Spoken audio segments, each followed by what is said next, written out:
It seems to me that the health officer probably should be Dr. Lutz until the board takes action. That's how the law reads. City Council President Brianne Beggs pushing for answers. He goes on to say, quote, he is disappointed the communication from the district has not been clear.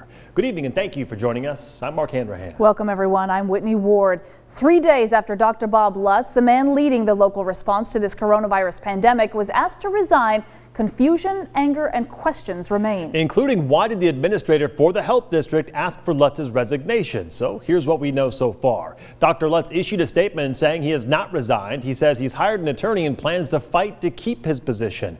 A public meeting where the health board will vote on whether or not to terminate Dr. Lutz has not been scheduled, and the health district administrator Amelia Clark asked Dr. Lutz to resign on Thursday, citing, quote, performance issues. She said she brought forth her concerns during an executive session for the board that day, but again, we don't know what those concerns are.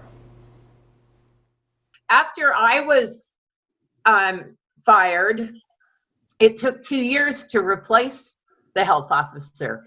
There are not a lot of trained public health physicians, and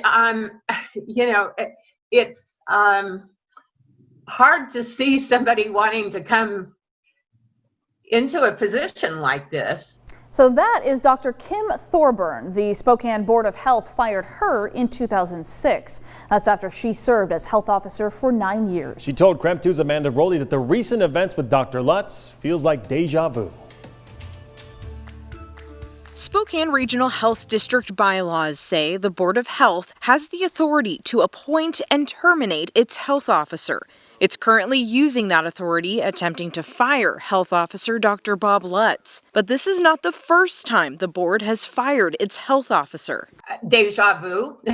The board fired former health officer Dr. Kim Thorburn after a public vote in 2006. At the time, she also served as the director of the health district, which is now the administrator. The board said it terminated her contract due to unspecified administrative problems and an ongoing communication deadlock. Thorburn told me the board and health officer historically butt heads because their health versus political opinions do not always align. 14 years later, she sees Dr. Lutz facing the same challenge. Dr. Lutz and I are colleagues, and so we communicate.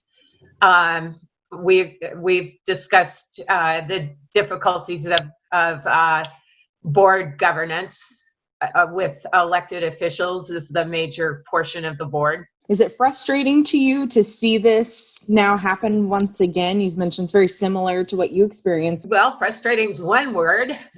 Irritating, alarming, bad for the community. Why is it bad for the community? He's been out doing everything he should have been doing to protect the health of the community in the midst of a pandemic. And it's unfortunate that it's become so partisan. It took the Board of Health 2 years to hire her replacement. She believes it would take even longer to find a replacement now during a pandemic. There are not a lot of trained public health physicians. And, it's hard to see somebody wanting to come into a position like this. Her concerns all those years ago remain the same. A board of health made up of mostly politicians.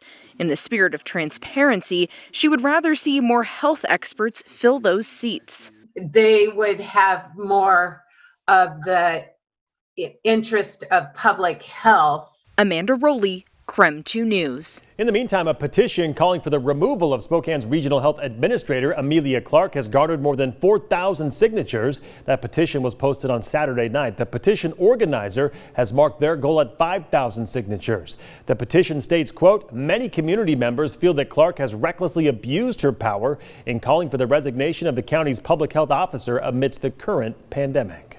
And KREM is committed to getting you the answers you need about this issue. Spokane County's top health officer being asked to resign. You can stay up to date on the latest. Just text the word LUTZ, L-U-T-Z, to 509-448-2000. Now to tracking the coronavirus, Spokane Regional Health reporting 66 new cases today. Over Halloween weekend, 269 cases were reported. On Sunday, 3 people were hospitalized, 3 more people rather, bringing the county total to 49. 2 deaths were also reported on Sunday. Since the pandemic, more than 10,000 cases have been reported throughout Spokane County.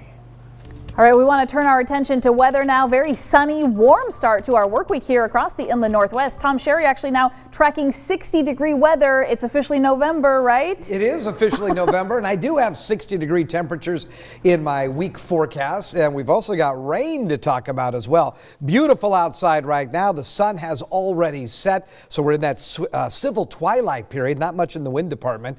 Northeasterly at 3 miles per hour. 50 degrees the current temperature.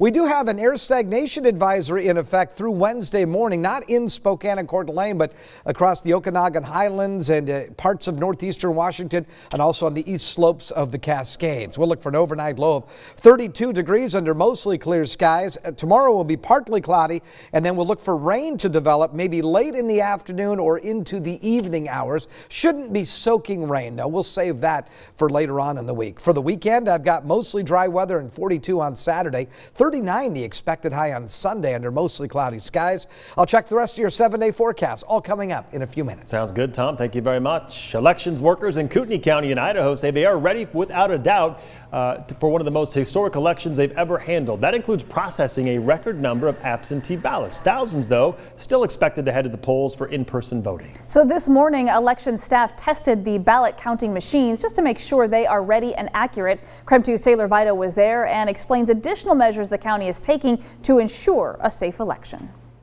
Well, the ballot counting room here at the Kootenai County Elections Office is calm now, but come Tuesday night, this place will be pretty busy. And county elections officials say they're taking several steps and measures to make sure this election is both safe and secure. The sights and sounds of an election. We are as ready as we are going to be. Expect a lot of this on Tuesday at the Kootenai County Elections Office in Coeur d'Alene. All ballots in the county are processed here. On Monday morning, these were only test ballots running through the county's vote counting machines to make sure they're on point. Commissioner Duncan, would you please? There to observe and verify the accuracy, a Kootenai County Commissioner and the county prosecutor. It's ahead of an election that's already setting records in North Idaho. Kootenai County has sent out more absentee ballots than ever before. Over 9,000 people have cast their ballots in early voting. Not so much stress as lack of sleep. Polling locations will be taking safety measures in the wake of COVID-19. Each Idaho county has their own security measures when it comes to ballots, the Kootenai County clerk says. And ballots here will have new safety measures like watermarks to make sure they can't be duplicated. It has been challenging, but we're ready. That's all we can do. We're going to run an election and we're going to give you results. The county thinks there will be some lines at polling places, but it's hard to say for sure given not only high turnout, but record absentee ballots too. Either way, the county clerk says he's reached out to local police chiefs and to the sheriff's office regarding an election that's become a passionate one for many. And they are going to be watching for order at the polls. The office hopes to start sharing results tomorrow night, but that'll depend on when they receive all the ballots from every polling location in the county. Results might not be made final until Wednesday morning. In Coeur d'Alene, Taylor Vito, KREM 2 News. We've been talking about this for so long. It's hard to believe we're actually now finally one day away from the race to the White House. Yeah, no kidding. We continue our election coverage right here on KREM 2 News at 5. Next, there's still time to register to vote in Washington and in Idaho. We'll explain how coming up next. And in our back to school updates, why Central Valley High School students are protesting today.